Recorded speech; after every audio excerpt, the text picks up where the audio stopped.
Hello friends, 7 जून के current affairs में आप सभी का स्वागत है। जैसा कि आपको पता है, करंट अफेयर्स के साथ साथ हम लोग जनरल स्टडीज़ के जीके जीएस फैक्ट्स भी रिवाइज करते हैं और इसकी फ्री पीडीएफ आपको टेलीग्राम पे मिल जाएगी।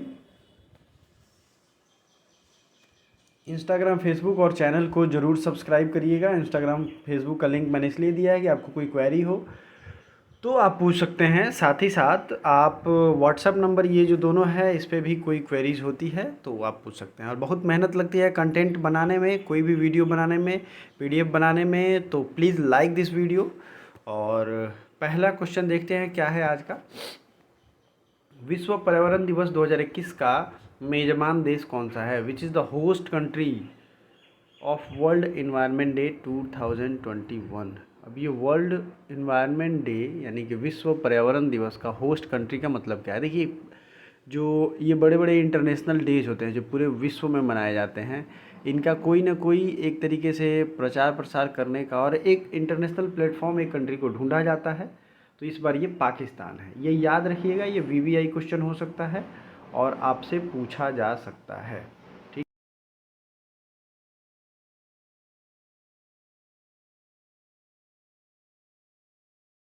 He has been appointed as the next ambassador of India to which country?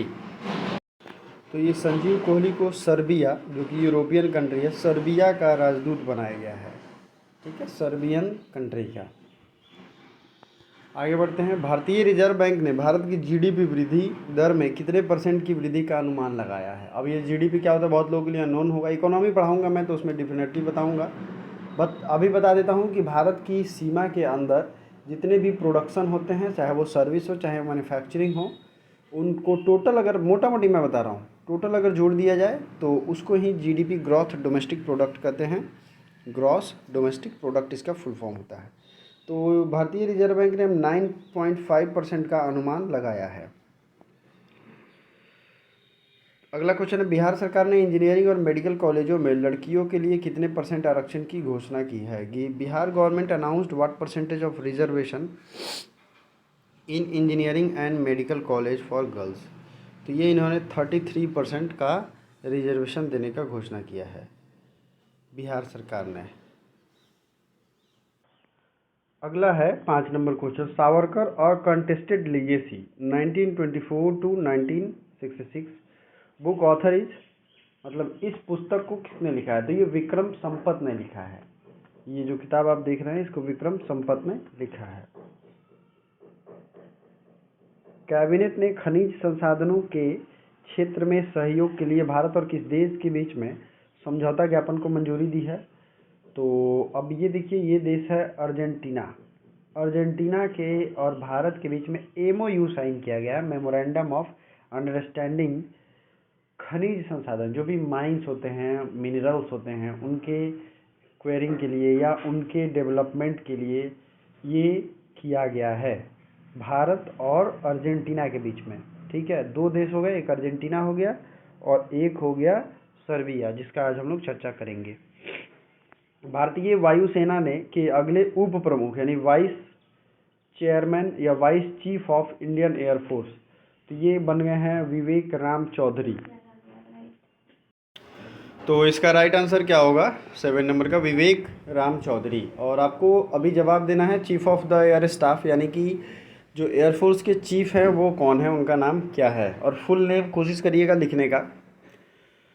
Next question है, किस केंद्र शासित प्रदेश के उपराज्यपाल ने डिजिटल शिक्षा को बढ़ावा देने के लिए यून टैब स्कीम लॉन्च किया है? तो ये लद्दाख ने लॉन्च किया है। और लद्दाख के बारे में आपको पता है कि 31 अक्टूबर 2019 को जम्मू कश्मीर को 2 भागों में बांटा गया, जम्मू कश्मीर एंड लद्दाख। ठीक है, तो ये 2 भागों में बांटे गए, तब से ये यूनियन टेरिटरी हैं 2। तो इसी लद्दाख की ये बात है, यून टैब शुरू किया गया स्टूडेंट के लिए। नेक्स्ट है, हाल ही में कितने पनडुब्बी खरीदने की अनुमति दी गई है जिसकी कीमत 43,000 करोड़ रुपए है? दरअसल ये किलो नहीं होगा, ये करोड़ है। ठीक है, ओके। तो ये जो है 6 पनडुब्बी की कीमत है इसको बनाने की, या इसके लिए पार्ट पुर्जे जो भी होंगे वो खरीदने की अनुमति दी गई है। ये अनुमति देता है डीएसी, डिफेंस एक्विजिशन काउंसिल, ये इसकी अनुमति देता है। अगला है कौन सा देश दूसरे संयुक्त राष्ट्र वैश्विक सतत परिवहन सम्मेलन की मेजबानी करेगा? तो ये करेगा which country will host the second United Nations global sustainable transport conference? चीन करेगा। नेक्स्ट क्वेश्चन है हाल ही में किस देश की संसद ने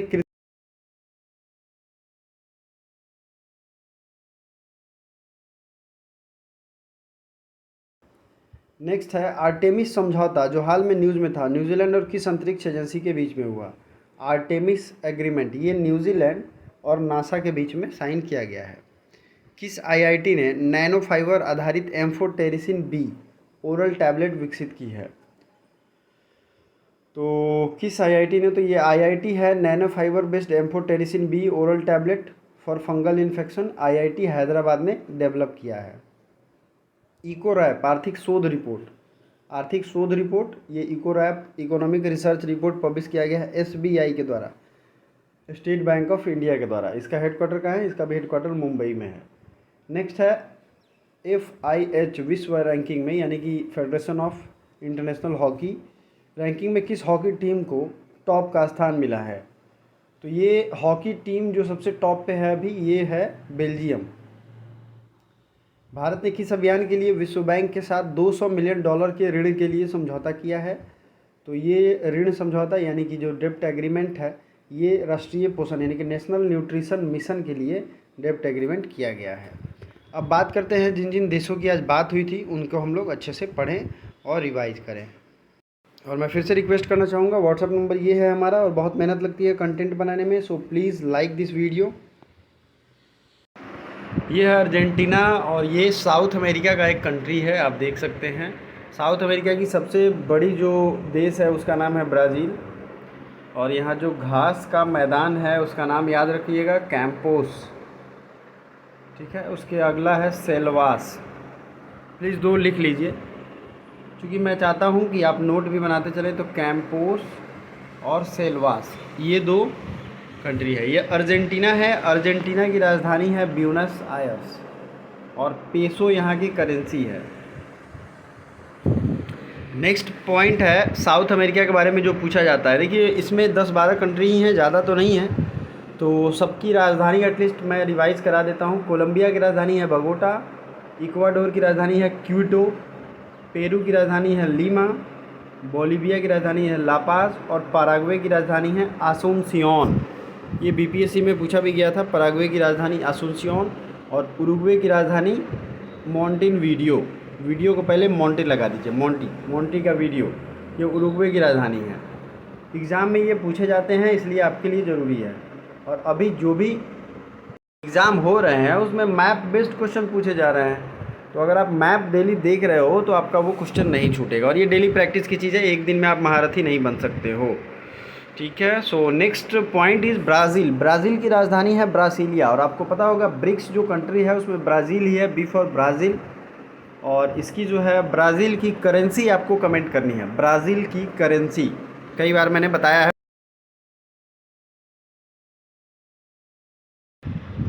ठीक है दोस्तों। ये हो गया। चिली की राजधानी क्या है? चिली की राजधानी है सैंटियागो, चिली की राजधानी है सैंटियागो। तो घास के मैदान याद रखना है, इनकी करेंसी याद रखनी है, कंट्री की कैपिटल याद रखनी है। और अगला जो है ये है लद्दाख, लेह लद्दाख का रीजन है ये, जो कि यहाँ पे कुछ दिन डिस्प्यूट भी हुआ था कुछ दिन पहले और चाइनीज़ टेरिटरी को लेकर के। तो दोस्तों ये है लद्दाख रीजन जो कि 31 अक्टूबर 2019 को अलग हुआ था जम्मू एंड कश्मीर से, 2 यूनियन टेरिटरी हैं। और एक चीज़ और बता दूं, यहाँ दमन एवं दीव एवं दादरा एवं नागर हवेली दोनों को एक कर दिया गया है, ठीक है। इसकी राजधानी है दमन, गॉट इट। इसकी बाउंड्री किसे किसे लगती है? तो जम्मू कश्मीर से लगती है। इधर बात करें तो चाइना से लगता है और इधर अगर बात करेंगे तो पाकिस्तान से लगता है, ठीक है। आई होप आपको समझने में कोई परेशानी नहीं हो रही होगी। और हमने बात की थी डेनमार्क जो आर्टिफिशियल आइलैंड बनाने जा रहा है, तो ये है डेनमार्क, ठीक है। डेनमार्क की राजधानी क्या है? कोपेनहेगन। डेनमार्क की राजधानी क्या है? कोपेनहेगन। और इसकी करेंसी हो जाएगी यूरोपियन कंट्री जितने भी हैं ना उनकी करेंसी वही है, यूरो है, यूरो, और आइसलैंड। आइसलैंड आपको यहाँ दिख रहा होगा, आइसलैंड की राजधानी है रेकजेविक। सर्बिया की हमने बात की थी, जहाँ पे हमारे एक नए एम्बेसडर की नियुक्ति हुई है। तो यहीं पे एक छोटा सा देश है सर्बिया, बहुत बड़ा देश नहीं है। यहाँ दिखेंगे आप रोमानिया, बुल्गारिया और ये है सर्बिया। सर्बिया की राजधानी क्या है? बेलग्रेड। ये भी एक कौन सा कंट्री है? यूरोपीय यूनियन कंट्री है। तो करेंसी इसकी सेम होगी। स्विट्ज़रलैंड का नाम आप लोग सुनते हो, स्विट्ज़रलैंड की राजधानी है बर्न। और स्विस जो है ये यूरोपीय फ्री ट्रेड एग्रीमेंट का स्टेट है। देखिए ये 3 स्टेट यूरोप के मामले में आपको याद रखना है, आपको एग्जाम में पूछे जाते हैं। नॉर्वे, स्वीडन और फिनलैंड, ये स्कैंडिनेवियन कंट्री हैं। बहुत लोगों को नहीं पता, लिख लें, स्कैंडिनेवियन कंट्री हैं। और एक चीज़ और मैं क्लियर कर दूं, मेरा जो डेली करंट अफेयर्स है 7 बजे, वो डेली आएगा, तो काइंडली उसे लाइव देखें। और आपको कमेंट करके बताना है एयरफोर्स के अभी चीफ कौन है। Thank you so much for watching, bye for now.